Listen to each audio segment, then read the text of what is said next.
Hello, my name is Milorad, and today in this video I'm going to discuss some of the changes and new considerations for Late Age Agartha in Dominion 6. If you look at this screen, it does not appear at first glance that anything has changed. However, there are things, how you say, under the hood that have changed. So we're going to first go over some like large scale economy changes, scales, and then go into units, mages, and then briefly at the end I'm going to discuss some new blesses to consider that are in Dominion 6 that may synergize with your nation, but this is not going to be like a super long video. I'm going to try to keep it under 45 minutes. Okay, so first, there were economy changes in Dominion 6 that affected every nation, but I think it's most impactful for nations with the recruit in any fort sacred, like Agartha, who has a blind fighter, because my experience of playing them in Dominions 5 was that often if you built 5 of these, for example, you could not really build anything else in the fort because they took up all of your resources and recruitment points. Or sometimes later in the game you could not even make more than off your capital more than 5 or 6, because Ilwinter said that their philosophy for the changes in Dominion 6 was to have bigger battles, more units. There's higher population, more gold, and then of course that also means more resources and recruitment points. This is most notable, I believe, in late age when the population counts are very high. So I found from playing in Dominion 6, my play testing is that I was able to max out Blind Fighter production without affecting my ability to make some other units, because you have other units you're going to want to make, such as crossbows, sappers for sieges, cave knights, maybe this guy. Okay, and then related to this, you have the new scale limits. This was of course not present in Dominions 5. What this means is that most nations start with a maximum they can go is plus or minus 2 in any direction. This modifies it. So I believe this is like thematic for this nation because they live underground, they have mines, so they can do production 3. And then perhaps because they excuse me, they are involved with the necromancy, they can only go up to growth 1 unless you take a growth pretender.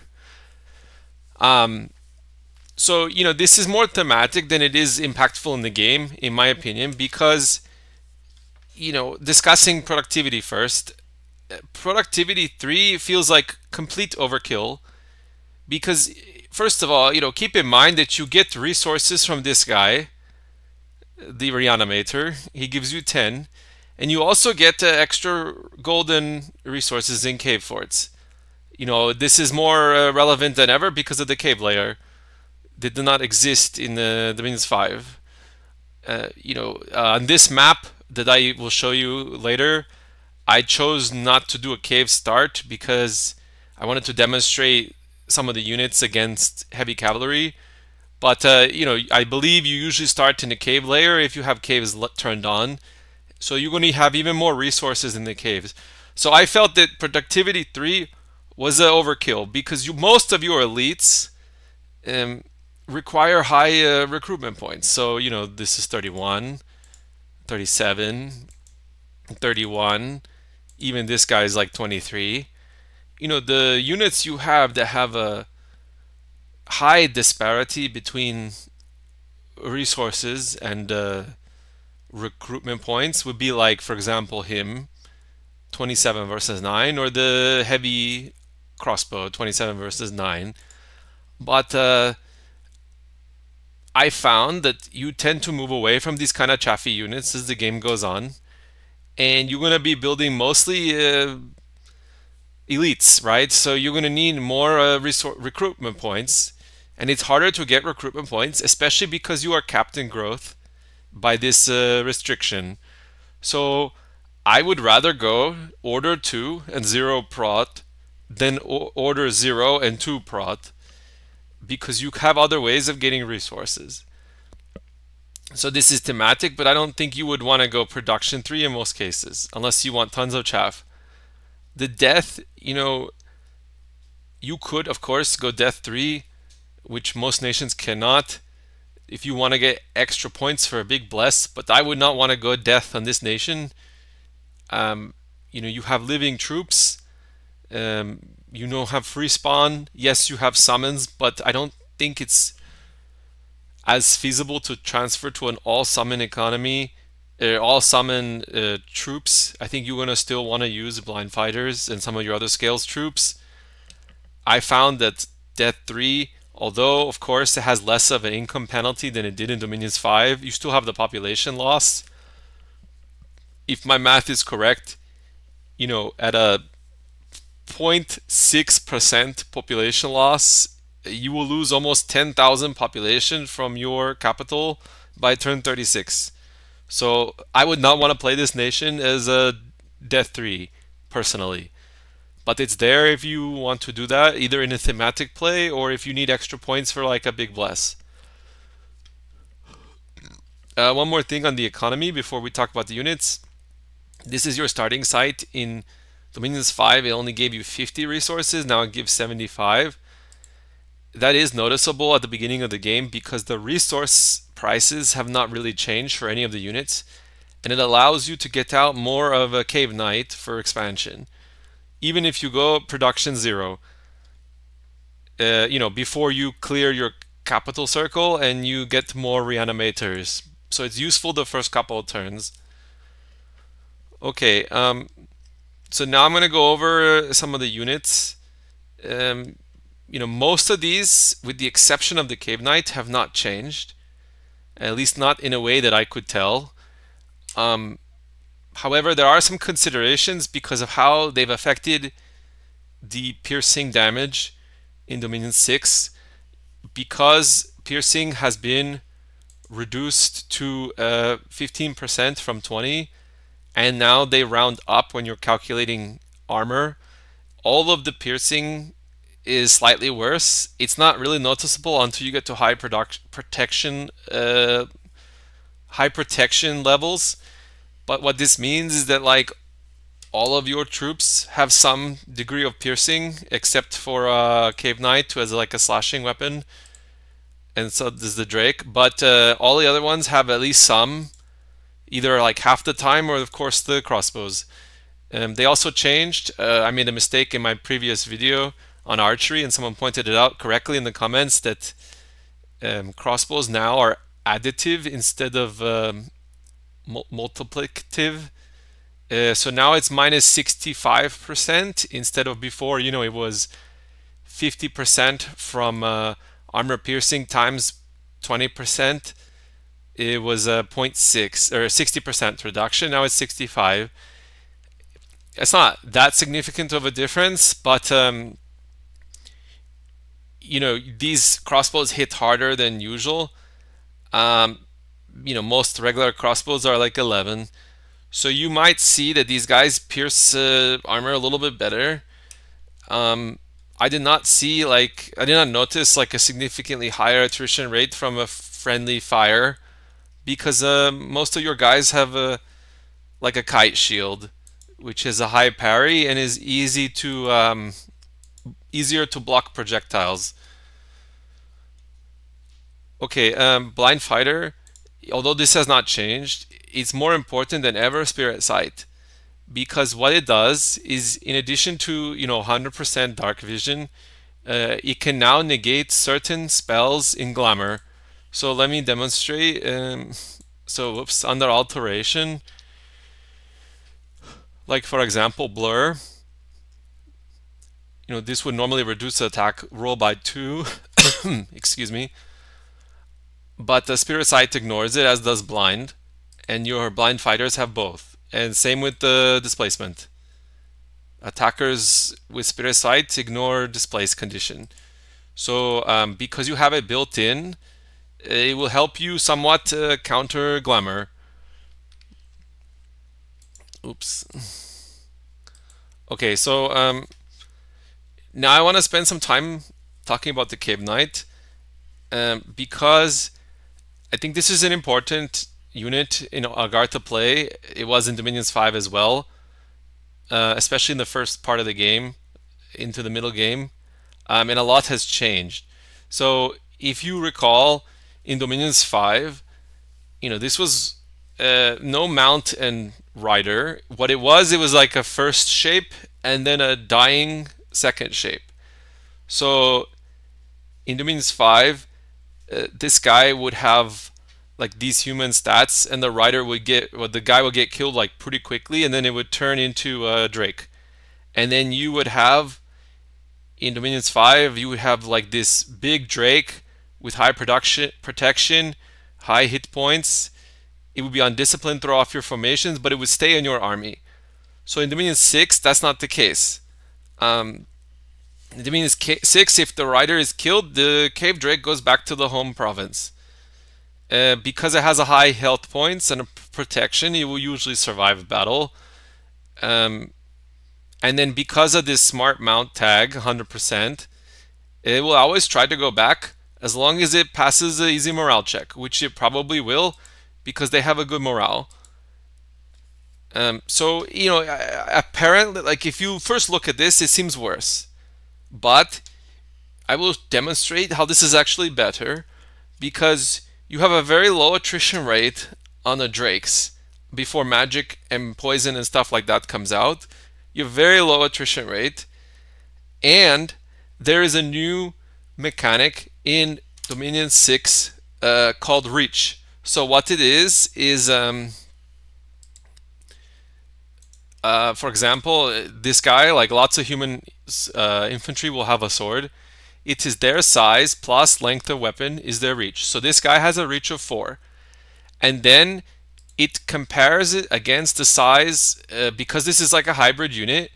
When he is attacking, a human size guy with a sword is attacking him, the manual says that if a mount is 2 or more larger than the reach, it will always attack the mount. Now, that means that a human-sized infantry or smaller with a sword or something else like a axe or other length 1 weapon will always attack the Drake. And the Drake has a high protection, 22. Most of the swords or other such weapons will never get through this unless they have a very lucky DRN. And even if they do, this guy has a very high health points. So what you end up finding is that the rider survives the most of the battles. Now, like a human size with a spear will attack the rider sometimes, because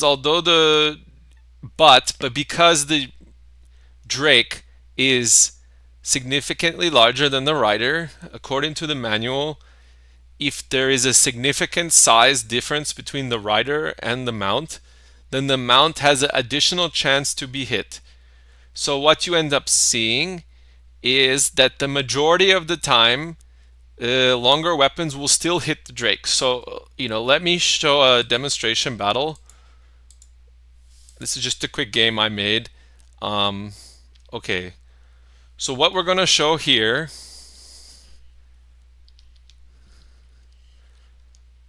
is a heavy cavalry charge into, I'm going to stop it here for a second. This is a heavy cavalry charge into 6 Drakes. This is like expansion. So these are going to be in the front to absorb the hits.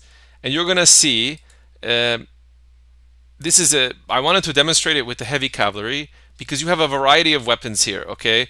So you have the lance, which is length 3. So that means that some of the time, the knight will hit the rider with his lance, and then once the lance is broken, they will switch to the Morning Star, which is only length 1, and then the horse has a length 0, but he's a bigger size. So we're going to see how this interacts with the Drakes. Okay, so I'm going to play it forward. Okay, so let me put this on so you can see health. Alright, so the initial charge is over. All the lances are broken on, this is 2, 4, 6, 8, okay, 10, cavalry collided with these. So all the lances are broken. You can see none of the riders are dead. Almost all of the lances. See, for example, this guy, this Drake took 2 lances, but because he has such a high protection, it didn't do a ton of damage. Whereas if we look at the rider, you can see that he did not get hit with any lances. Only the horse tried to attack him with the hoof. Okay, and then what we'll do is we'll play it forward some.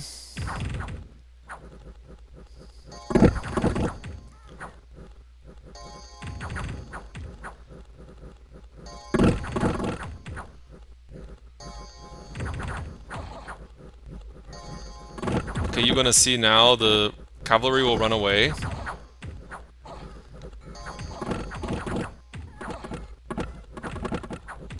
Okay, so the cavalry are all routing. You can see now that none of the cave knights were, none of the riders were killed. In Dominions 5, this definitely would not have happened. Most of the drakes would have lost their riders, and well, they would have transferred to a second form, and you would have a cave drakes. So you can see that it appears at first glance that this is a worse than in Dominions 5, but it's not, because the drakes are very survivable, and because of how they have this new mechanic with the size, you can see, for example, the only thing attacking the yeah, so okay, the lance did hit this guy, but after that, the only thing attacking the rider was the horse. And all of the other attacks from the knight, the heavy cavalry, were at the cave drake, and you can see he could never get through the armor, or the natural protection. Okay, so however, you know, in some ways this is definitely an improvement from Dominions 5. However, there are new considerations you have to consider.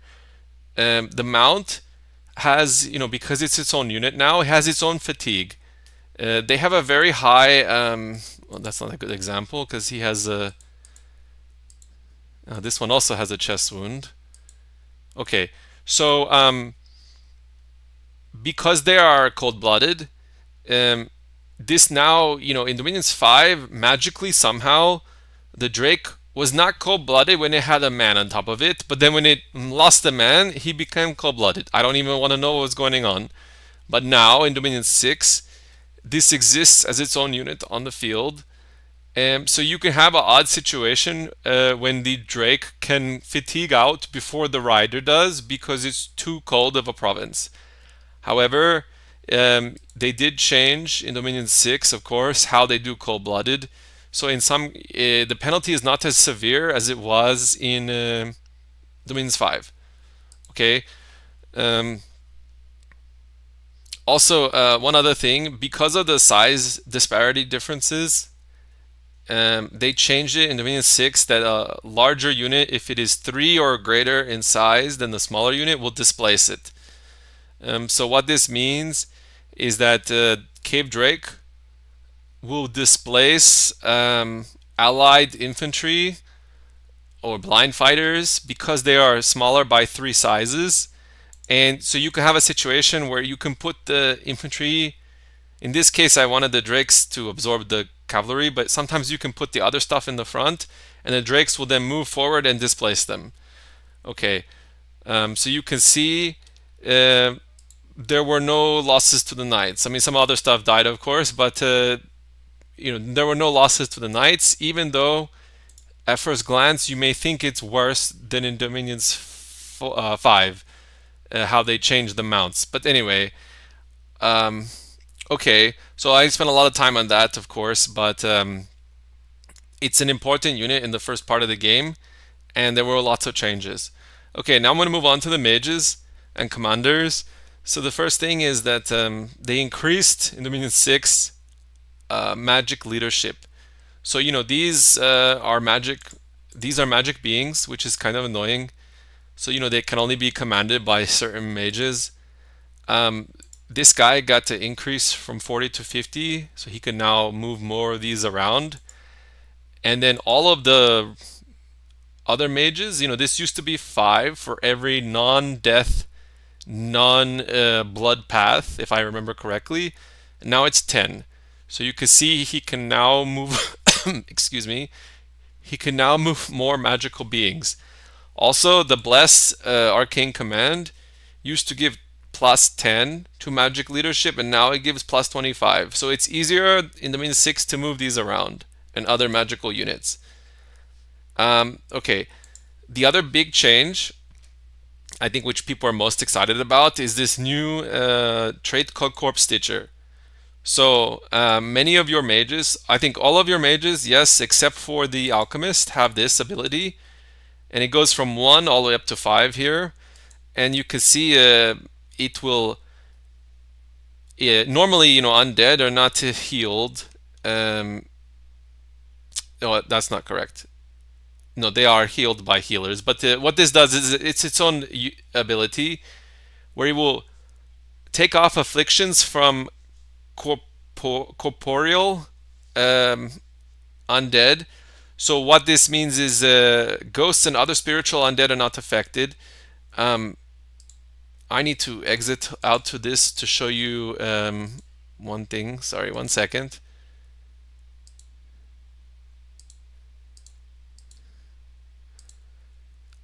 Okay, oops. Hold on 1 second. I apologize. So this is a mod by Sturm. Okay, so what I want to do is show this. All right, so Umbral has this new tag called the Spiriform, and this means he cannot be healed by the Corpse Stitcher. So same with the Penumbral, but for example, this one does not. So he can be healed by Corpse Stitcher from afflictions.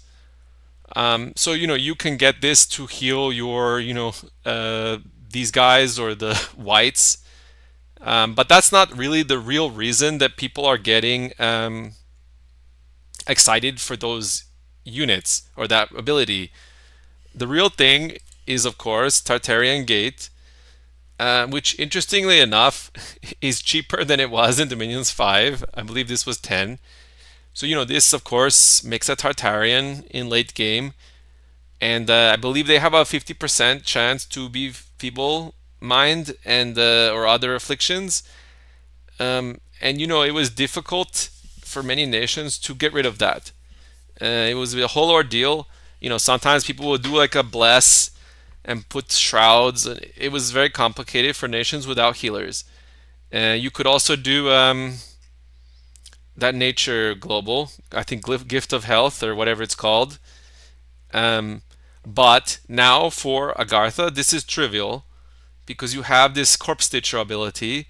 So if you want to play the Tartarian game, you can in late game. Of course, you will still need to have, astral or nature on your pretender to gift of reason or divine name, because you do not have nature, and your highest astral is astral 1. So you will need to, of course, plan for that on your build if you want to do that. Okay, and then while I'm talking about umbrals and penumbrals, this tag here, Spiriform, they cannot be affected by like Iron Skin. So in Dominions 5, that was a big strategy to put Earth spells like Stone Skin, Marble Warriors, or whatever on them to boost their protection. But now they cannot. So they are relying in almost entirely on Ethereal and Life Drain to avoid being killed, as opposed to protection. You could do that in Dominions 5. Another consideration is that they can now mix in with some other units, like for example, Umbral is size 6, Penumbral is size 4. They can now share square. Penumbral can share square with the Cave Knight, which he could not in Dominions 5. So it might be, because this is such an early spell at Conjuration 3, you may want to build some of these for early war, and they will fit in nicely with the Cave Drake because it's size 6 and this is size 4. And because it's ethereal, it will block a lot of some of the strikes against it, 75% of the time. Okay, another consideration is that these are a little bit cheaper to make. The spell for Sepulchral, I can never pronounce that correctly, used to be 4 and now it's 3, so these are a little easier to make. Shard White is the same. You know, both of these units have a chill, cold aura. They changed slightly. Well, not slightly, they did change quite a bit how these things work in Dominion 6. So, you know, now, according to the manual, the auras give a size 1 cloud, which can then, of course, combine to make a size 2 cloud, or it can spread out. So what you will end up seeing is my experience has been that compared to Dominions 5, you will have a much larger coverage with your aura, but it seems, at least from my play, that it freezes opponents and fatigues them a little bit slower because of how the clouds work. But it's variable because some of the clouds will mix together and some will spread out. So it's a little bit less perhaps reliable, but it will cover a wide area. So you have a more potential for a friendly fire from the cold aura. So if you're going to mix them with you definitely don't want to mix them with the Cave Knights because they have a Drake that's a cold-blooded. And then if you want to mix it with blind fighters, I recommend that you put cold resistance on them as a part of a bless. Okay, and then oh yeah, let's talk about some new items that and how they might how they might interplay with your nation. Okay, so this is a new item under construction 5, which used to be 4. Okay, here, Dragon Crown. So all of your alchemists can make this easily because they all have a water 1 and earth 1 base. This gives the Dragon Mastery. This item was not available in Dominions 5. So now you can make Fire Drake, Frost Drake, and if you want even Cave Drake, 2 for 1. So the Frost is the best because you have the synergy with the cold resistance on Undead. All of your alchemists who randoms water will be 2 water. They can now put the crown on, make 2 frost drakes for 7 gems, so it's more affordable. And the frost drakes work well with your units because you're going to have a lot of undead, and if you put cold res on your blind fighters, it also works well with them. Now you can also mix that with this item existed in Dominion 6 or 5, I mean, but you can stack these because you can also build this quite easily. All of your alchemists who random fire can build this, so then you can have both this and the Dragon Crown, and now you can make drakes 3 for 1. However, this is later in the game because it's all the way now in construction 7, so it may not come into effect because drakes may kind of fall out of use at that point in the game. The other consideration is that you have a national item, Mercury Barrel.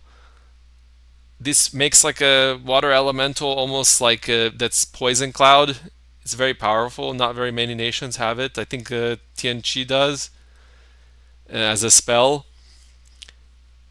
Because this has been moved back 1 research level because of the changes to construction, I think this will be less useful earlier in the game where it would have more impact.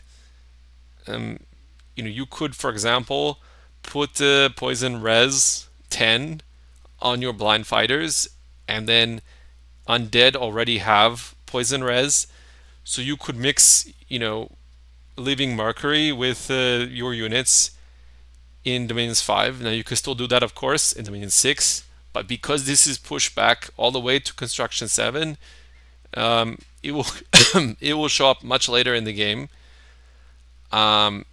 You're gonna still, of course, want to go to this high if your game goes late, because you have boosters such as Skullface to get the high level death on your nation. Okay, so now I want to talk about some pretenders. So there's new blesses that I think synergize exceptionally well with your nation. I'm going to show you some, in my opinion. Okay, so here is one. Weightlessness is a new, you can see here, 5 air, 1 earth. So what this does, it does two things. It cuts the weight of armor in half, and it gives you unit floating. So this interacts twice as well for Agartha, because the blind fighter has a very high encumbrance. This was one of the problems of using this unit. He falls asleep in like 11 rounds of fighting. But now, because weightlessness will cut his encumbrance from his armor by 4, I believe, if the rounding is correct. So this will make him less encumbered, and then more importantly, it gives him floating. So what floating does is it synergizes very well in combat with some spells.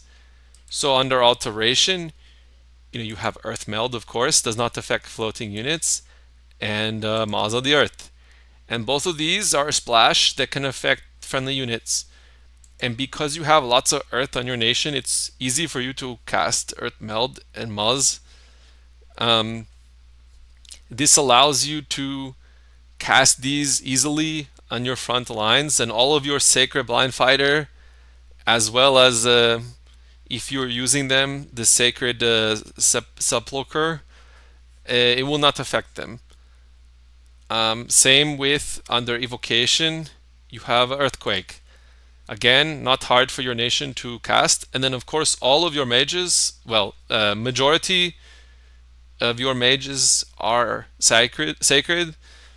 So you could have an all-sacred army, for example, of blind fighters, sepulcher, and mages, and they can cast Earthquake over and over.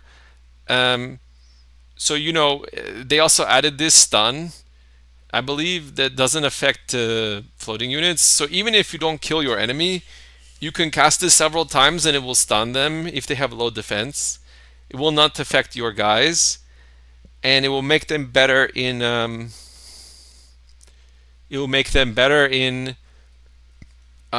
combat. And then, of course, because of the cave layer, this is even more devastating in Cave Province. Okay, and then you also have Quagmire. Because the guys are floating, they should not be impacted by the attack penalty and the encumbrance. It will show +2 encumbrance under their encumbrance, but it does not actually add up to that. So I don't have a demonstration, but from my testing, it does not impact the floating units. And then if you have a Water 2 random on your Alchemist, he can wear a robe and cast this to give even more fatigue play options for your nation if you have a weightlessness bless. This was something I chose to do with the water. You don't have to do it slowing weapons. There are other options, of course. Okay, and then the other one I wanted to show was this. So this would be definitely like a off meta for this nation because it's not something people would expect. All of these are passive blesses, so you never need to cast bless once your dormant god awakens. What this does is it gives all of your mages, blind fighters, and then the sacred undead will all become stealthy. I added Windwalker to give them additional map move. So now all of these would be moving at map move 14, stealthy, and mages even more. And then you have a Umbral, which is naturally stealthy, and so is Penumbral. So you can have, for example, with this bless, an entirely stealthy army of undead, blind fighter, and mages support, if you want to. You can also make a Shade Mal with a Death Earth Crosspath and put them on the mages who are not sacred, if you want to. Heroism was only here because it had extra points.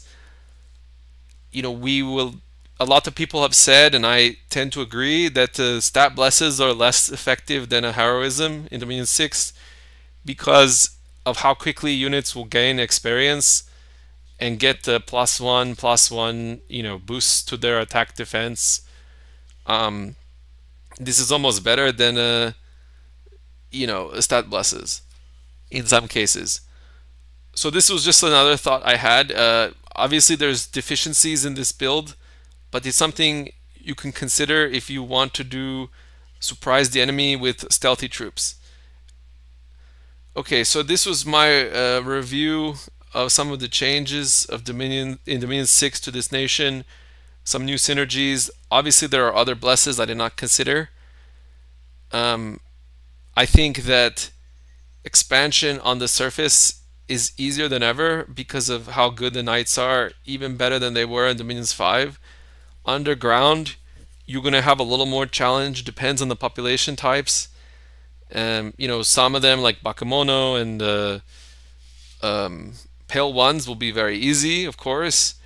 If you have some of the ethereal undead or like the dogmen, it will be a little bit harder. But I think Cave Knights will still operate very well, either in an underground layer or on the surface. Okay, so I don't want this video to go on forever. These are my thoughts. If you have anything else to add or corrections, please comment. Thank you very much.